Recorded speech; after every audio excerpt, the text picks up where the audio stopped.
आज केशव को वो हवेली छोड़े पूरे 5 साल बीत चुके थे। उसके दिल दिमाग में आज भी उसकी यादें पूरी तरह से ताजा थीं। हर दूसरे दिन आज भी उसे माधवी अपने सपने में दिखाई देती थी। वो हर दूसरी सुबह अपना मन उसे सपना मानकर बहला लिया करता था। केशव अपनी पुरानी जिंदगी और अपनी नई जिंदगी को फिर से ढूंढने की कोशिश कर रहा था। तभी उसके दरवाजे पर एक दस्तक हुई। कौन है? अंदर आ जाओ। केशव देखता है कि सामने जया खड़ी है। उसके हाथों में नाश्ते की एक प्लेट है और उसके साथ गुंजन चाय लेकर खड़ा है। आलू के पराठे बनाए तुम्हारे लिए, खा लो। तुम्हें पसंद है या शायद पसंद थे, पता नहीं। मुझे आज भी पसंद है। तुम अंदर तो आओ। नहीं, मैं वापस जा रही हूँ। गुंजन को स्कूल भी भेजना है, देर हो रही है। केशव गांव वापस तो लौट आया था, मगर इस बार उसने पिछली बार वाली गलती नहीं की थी। इस बार वो अपने घर नहीं गया, न ही उसने अपनी यादों को कुरेदने की कोशिश की। उसे मालूम था कि ये करने से उसके घर वाले ना तो वापस अपनाएंगे, ना तो उसे समझने की कोशिश करेंगे। मगर इस बार उसके घर वालों ने भी उससे कोई सवाल जवाब नहीं किया। जया का बर्ताव भी पहले की तरह रूखा नहीं था। पराठे अच्छे थे, बहुत ही अच्छे बने थे। शायद तभी ये मुझे पहले भी पसंद थे। गुंजन, तुम भी खाओ ना। गुंजन पराठे का एक टुकड़ा लेने को आगे बढ़ता ही है कि जया उसे रोक देती है। गुंजन चलो, अब तुम्हें देर हो रही है। गुंजन मन महसूस कर जया के साथ वापस जाने लगता है। तभी जया एक बार फिर से जाते जाते केशव के पास आती है। क्या हुआ? कुछ भूल गई? केशव, तुम हमारे साथ घर क्यों नहीं चलते हो? नहीं जया, मैं तुम लोगों की जिंदगी एक बार पहले खराब कर चुका हूँ, बार बार नहीं कर सकता। हमारी जिंदगी में जो होना था वो हो चुका। और तुम्हें पता है? क्या? तुम्हें पता है, जब तुम फिर से चले गए उसके कुछ दिन बाद हमारे घर पे अजीब अजीब चीजें होने लगी थी। अजीब चीजें? जैसे? गुंजन कभी खुद में मुस्कुराता, कभी तुम्हारा नाम लेता, कभी खुद में रोने लगता। और एक दिन तो वो घर में एक तावीज जैसी चीज ले आया। कैसा तावीज? जैसे तावीज होते हैं, बट उसमें एक अजीब सी चमक थी। सही पूछो तो मुझे लगा किसी ने मेरे बच्चे पे जादू टोना कर दिया हो। क्या मैं वो तावीज देख सकता हूँ? वो तो मैंने तभी गुंजन से छीन के नाले में फेंक दी। क्या? क्या हुआ? मैंने कुछ गलत कर दिया क्या? नहीं, पता नहीं जया। असल में तो तुमने ठीक ही किया जो भी किया, और तुम्हें किसी बात से डरने की जरूरत नहीं है। डर?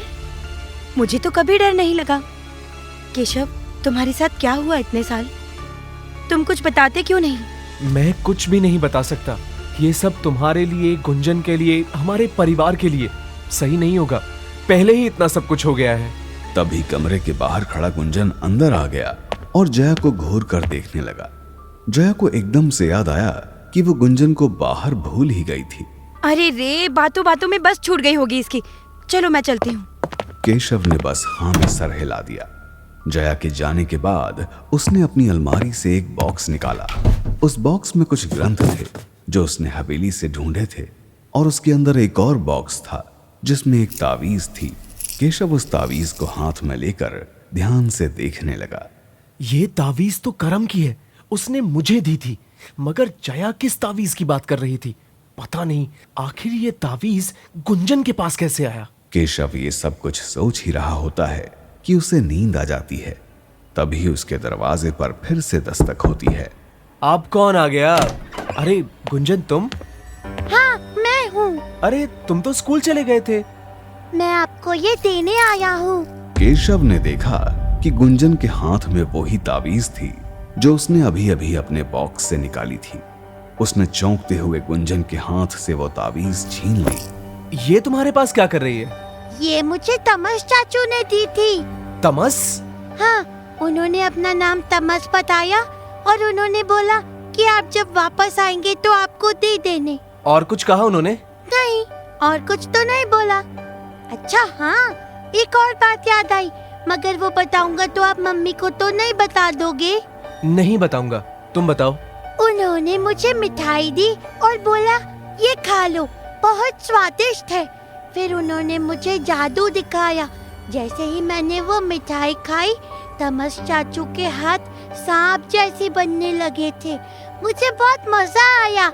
मैंने ऐसा जादू कभी नहीं देखा था। उसने तुम्हें चोट तो नहीं पहुंचाई? नहीं तो। अच्छा मैं चलता हूँ, मम्मा को नहीं बताना मैं आया था। ये बोलते हुए गुंजन जाने लगा। तभी केशव ने गुंजन के गले पर एक चिन्ह देखा।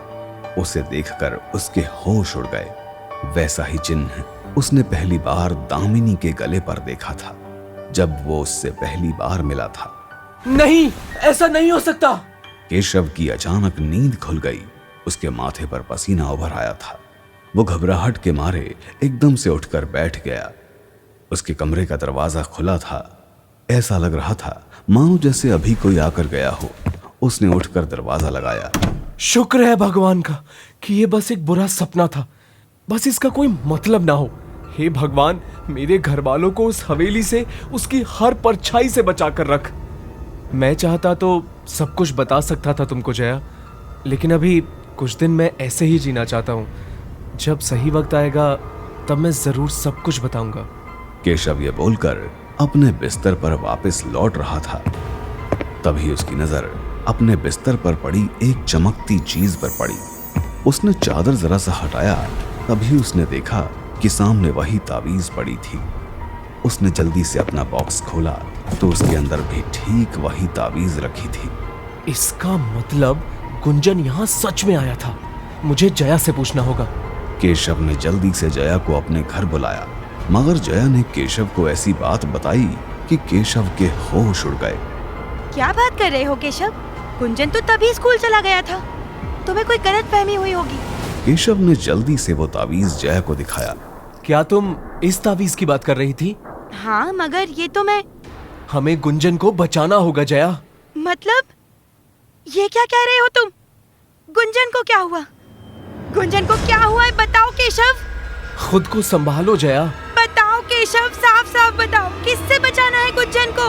इस बार शायद वो गुंजन को बुलाने आई है। कौन? दामिनी।